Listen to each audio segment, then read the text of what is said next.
bạn, mình là Đăng Minh TV đây. Thì hôm nay mình sẽ chơi liên minh tất chiến. Thì mình làm về cái chiến là sai với minh tất chiến thôi em các bạn. Nam sẽ chơi liên minh tất chiến nha. Game này ra trên siết lấy rồi. Hiện tại là mình mới bạc 5 mà. Balance is a fool's master. Nè, đây là lính nha bạn. Đây là cái lính hiện đại này. Cái PC thì như comment cho mình biết nha.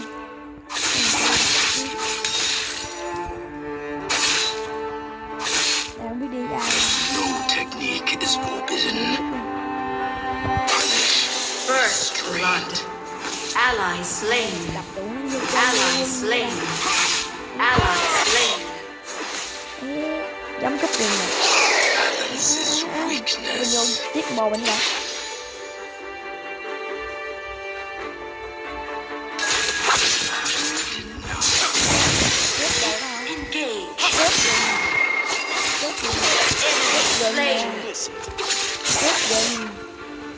Tradition is the code of wisdom. Ally slain. Bỏ.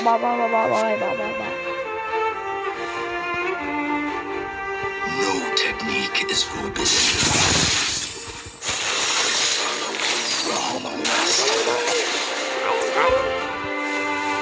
Rồi. Slain.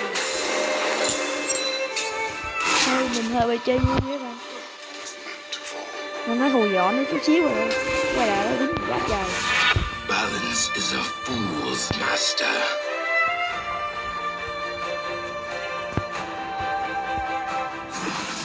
Thì bạn nào có các bạn mình là mình tên là Đăng giúp Duy nha.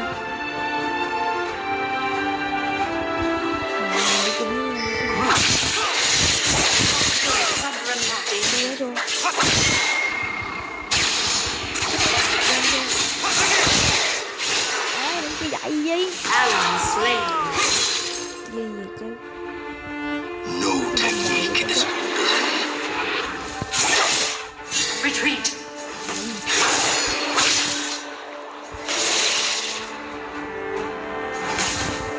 Follow the wrong master. Trời ơi, đừng ăn tủ. Do not fear the shrouded path.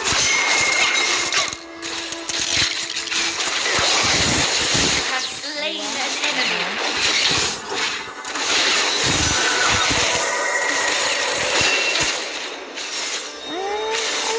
You have been slain. Ally slain. Xin nó 2-0 rồi kìa. Đánh từ từ thôi. Secrets kept, our weapons wasted. Đây trang bị đồ có ha. Nó có lên sẵn cho mình, có mình tự trang bị lên thôi mình. Tự trang bị rồi. Với cái người đen này.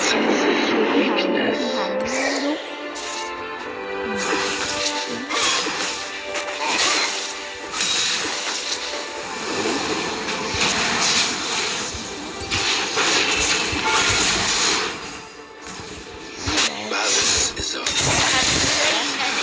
Bottom turret is under attack.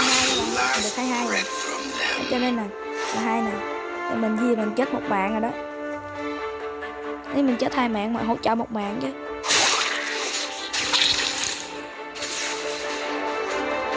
Mình 22 rồi nha bạn.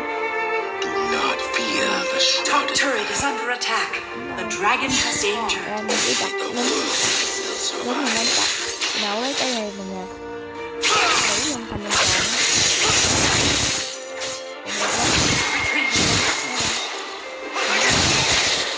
Danger. Balance is Cái giống bạn không biết không? Nhưng mà cái gì nè.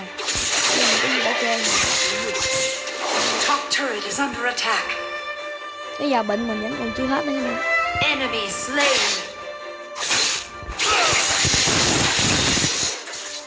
Enemy killing spree. Enemy not fear the Quán shrouded trụ path. nè. Bottom turret is under attack. Trụ nè bạn. Top turret is under attack. Attack this champion. Lên đòn. Shadow is within. Bottom turret is under attack. Chạy đi ơi. Tradition is the corpse of wisdom. Lên nè. Last breath from them. Chết rồi. Bỏ đến xe rồi. Ủa. Not fear the shrouded path. Lên canh top các bạn. Top turret is under attack.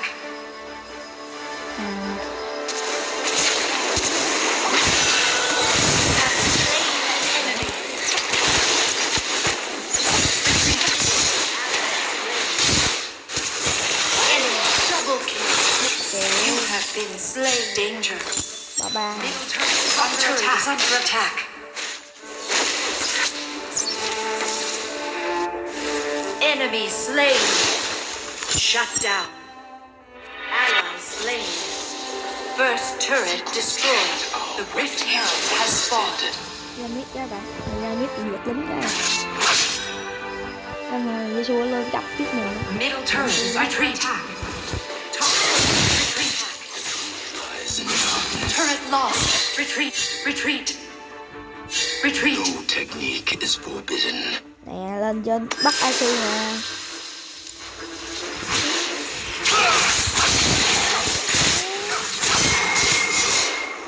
Enemy Bắt slain. em.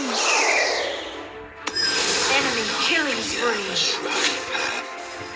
The enemy team has slain the Rift Herald. Yến ăn sức khỏe kìa. On my way.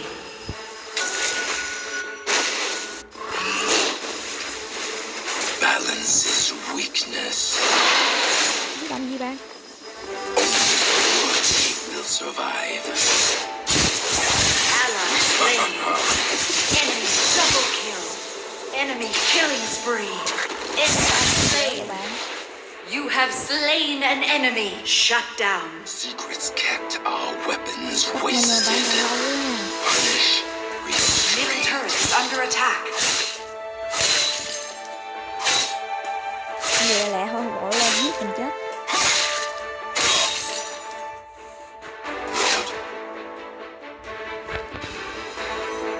Này chủ còn nguyên là ba nhận đó rồi.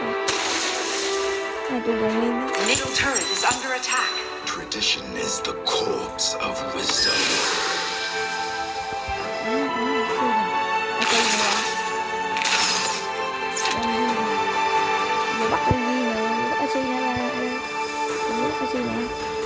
On my way. On my way.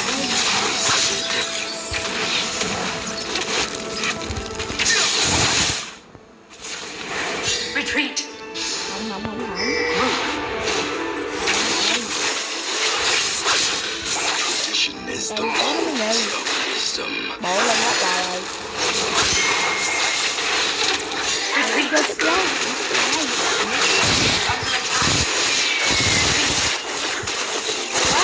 Retreat. You have been slain. Ally slain. Turret lost. Rồi cho nó hết trơn rồi. Nó sốt vô. Middle turret is under attack. Sốt nó Middle turret is under attack. đi đâu ra lẹ. Nó sốt nữa. Inhibitor turret is under attack. Balance is a fool's Ra. master.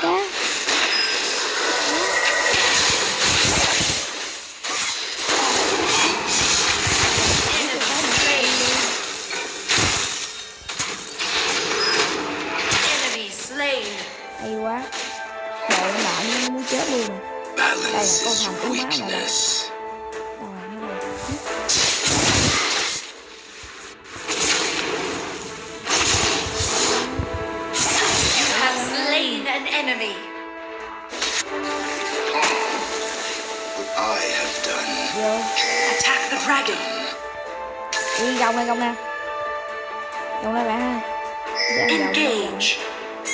On my way. Engage. Danger. The truth lies in Bottom turret is is under attack. Cô chị cục chơi à? Not fear the shrouded past. Baron Nashor has spawned. Chết vẫn đâu? Slain. Shut down. You are on a killing spree. Double kill. Triple kill. You are unstoppable. What brute? You have been slain. Shut down. Quá nhục. Enemy double kill. Ally slain. Killing spree. Ace. Đâu, chơi tiếp. No technique is forbidden. Lên nè. À, làm nhất luôn. Only the worthy will survive.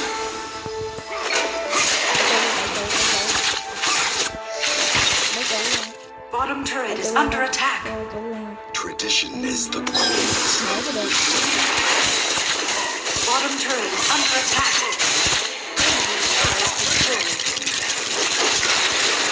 Turret lost. Enemy slain.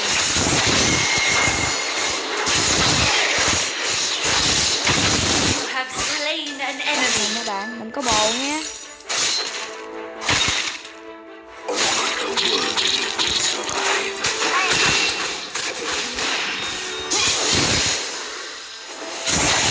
Retreat. Master. Còn lại này. Retreat.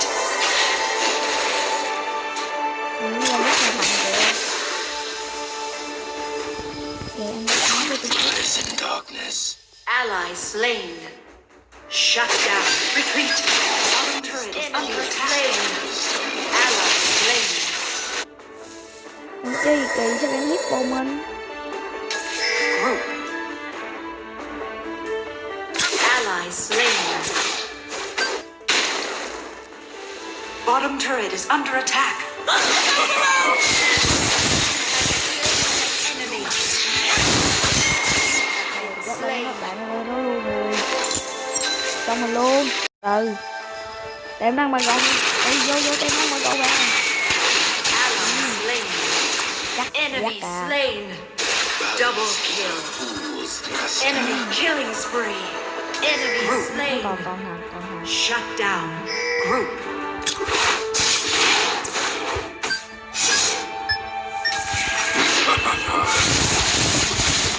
Balance is weakness. Been slain. Xong mình rồi. Tôi ngu rồi. Wow. Technique is forbidden. Mới đây chết nữa. Rồi chết 7 mạng nữa. Hồi chạy được 4 mạng. Retreat. Retreat. Bring the dragon.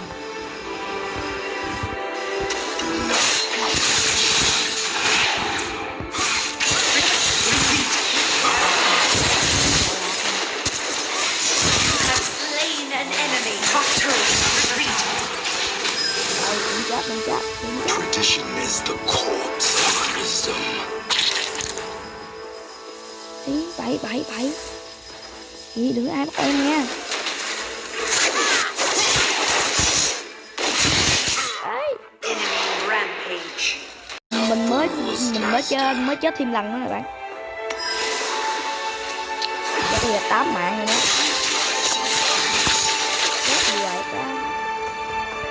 Bị nó giết rồi. Engage. Balance is Giết gắt rút weakness. đi. Rút 94 nè. Gắt rút 94. The enemy team has slain Baron Nashor. Ê, để mạng em bao lâu à? Engage. Engage.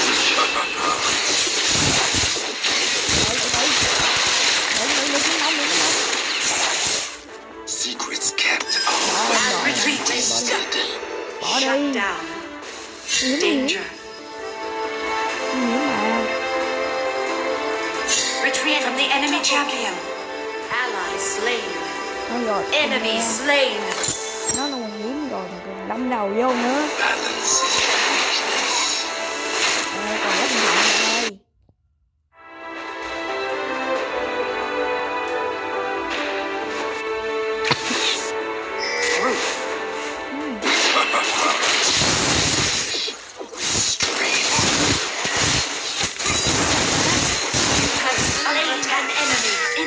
Engage. Group. Under attack. Turret lost.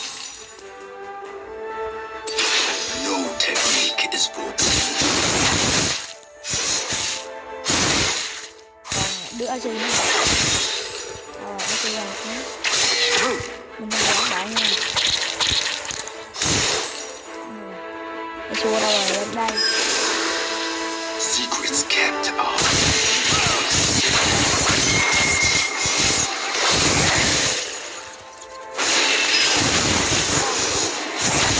On my way. Bắt mình đấy các bạn.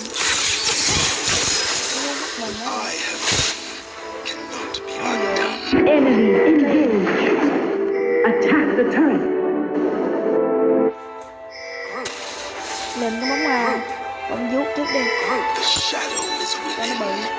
Cái trâu nữa. Danger. Áo nhiều nữa. Nói chung là tùm lum hết trơn. Group. Tập hợp. Engage. Group. Trên nữa.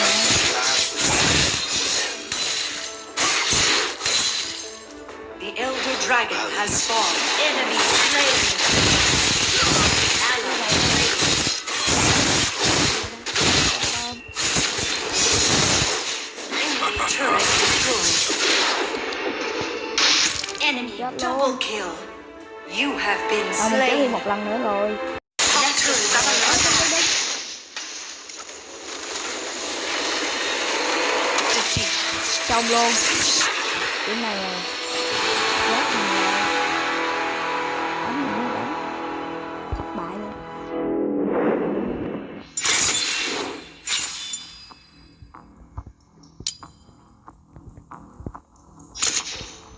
Mình cảm ơn các bạn đã xem video của mình thì mình kết thúc video coi như người hay cho một like, gửi những cái kênh hỏi khác nha mọi người. Bye.